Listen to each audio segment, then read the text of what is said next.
ಇದು 13 ಕುಂಟೆ ಈ ಥರ ಭತ್ತದ ಗದ್ದೆ. ಇಲ್ಲಿ ಏನು ನೋಡ್ತಿದ್ರೆ ನೀರಾವರಿ ಬೆಲ್ಟು ಊರು ಪಕ್ಕದ್ದೆ. ಇಲ್ಲಿ ಬ್ಯಾಕ್ ಡ್ರಾಪಲ್ಲಿ ಒಂದು ಈ ಥರದ್ದು ಒಳ್ಳೆ ಬೆಟ್ಟ ಇದೆ, ಪಕ್ಕದಲ್ಲಿ ಎಲೆಕ್ಟ್ರಿಕ್ ಕನೆಕ್ಷನ್ ಇದೆ ನೋಡಿ. ಇದೇ ಊರು. ಇದು ಕಾಂಕ್ರೀಟ್ ರೋಡ್ ಸ್ಯಾಂಕ್ಷನ್ ಆಗಿದೆ. ಇನ್ನು ಮಳೆಗಾಲ ಎಲ್ಲ ನಿಂತ ಮೇಲೆ ಕಾಂಕ್ರೀಟ್ ರೋಡ್ ಆಗುತ್ತೆ. ಯಾಕೆಂದರೆ ಯಾವ್ದಾದ್ರು ಹೇಳ್ತಿದ್ದೀನಿ ಅಂದರೆ ಇಲ್ಲಿ ಮುಂದೆ ಕೂಡ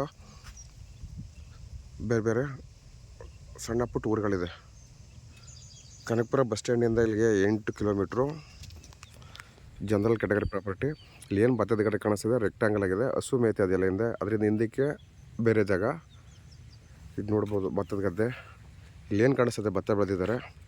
ಇದೆ 13 ಕುಂಟೆ. ಒಳ್ಳೆ ನೀರಾವರಿ ಬೆಲ್ಟು. ನೀರಾವರಿ ಇರೋದ್ರಿಂದನೇ ಭತ್ತ ಬೆಳೆದಿರೋದು. Safety place. ಸಣ್ಣದಾಗಿ ಫಾರ್ಮ್ ಹೌಸ್ ಮಾಡ್ಕೊತೀನಿ ಅವ್ರಿಗೆ ಹೇಳಿ ಮಾಡಿಸೋದು ಜಾಗ ನೋಡಿ. ಪಕ್ಕದಲ್ಲಿ ಊರಿಂದ 3ನೇ ಜಮೀನಿದು. ಇಲ್ಲಿ ಮುಂದೆನೂ ಕೂಡ ಊರಿದೆ.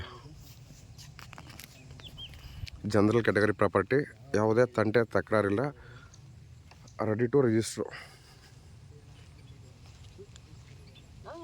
ಆರಾಮಾಗಿ 20 ಅಡಿ ರೋಡ್ ಇದು.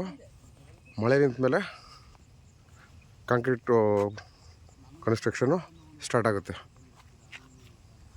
ಸಣ್ಣದಾಗಿ ಫಾರ್ಮ್ ಹೌಸ್ ಮಾಡ್ಕೊತೀನಿ ಅವ್ರಿಗೆ. ಈ ಭತ್ತದ ಗದ್ದೆ 13 ಕುಂಟೆ ಹೇಳಿ ಮಾಡಿಸೋ ಜಾಗ. ಕನಕಪುರ ಬಸ್ ಸ್ಟ್ಯಾಂಡಿಂದ 8 ಕಿಲೋಮೀಟ್ರು. ಲೋಕಲ್ ಸ್ಟೇಟ್ ಹೈವೇಯಿಂದ 1 ಕಿಲೋಮೀಟ್ರು. ಈ ಕಡೆ ನಮಗೆ ಕನಕಪುರ, ಮಳವಳ್ಳಿ ಈ ಬೆಲ್ಟಲ್ಲಿ ಈ ಥರ ಸಣ್ಣ ಸಣ್ಣ ತುಂಬ ಪೀಸ್ಗಳಿದೆ. ಸ್ಮಾಲ್ ಸ್ಕೇಲಲ್ಲಿ ಯಾರು ಬೇಕು 10 ಕುಂಟೆ 20 ಕುಂಟೆ ಬೇಕು ಅನ್ನೋರು ನಮ್ಮನ್ನು ಅಪ್ರೋಚ್ ಮಾಡ್ಬೋದು.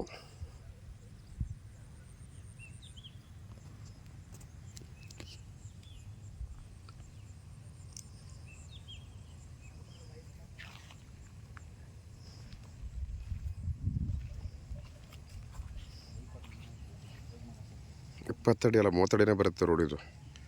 ಸೊ ರೋಡಿಂದ ಇಲ್ಲಿ ಹಾಕೊಂಡಿದಾರಲ್ಲ ಭತ್ತ ನೋಡ್ಬೋದು ನೀವು. 13 ಕುಂಟೆ.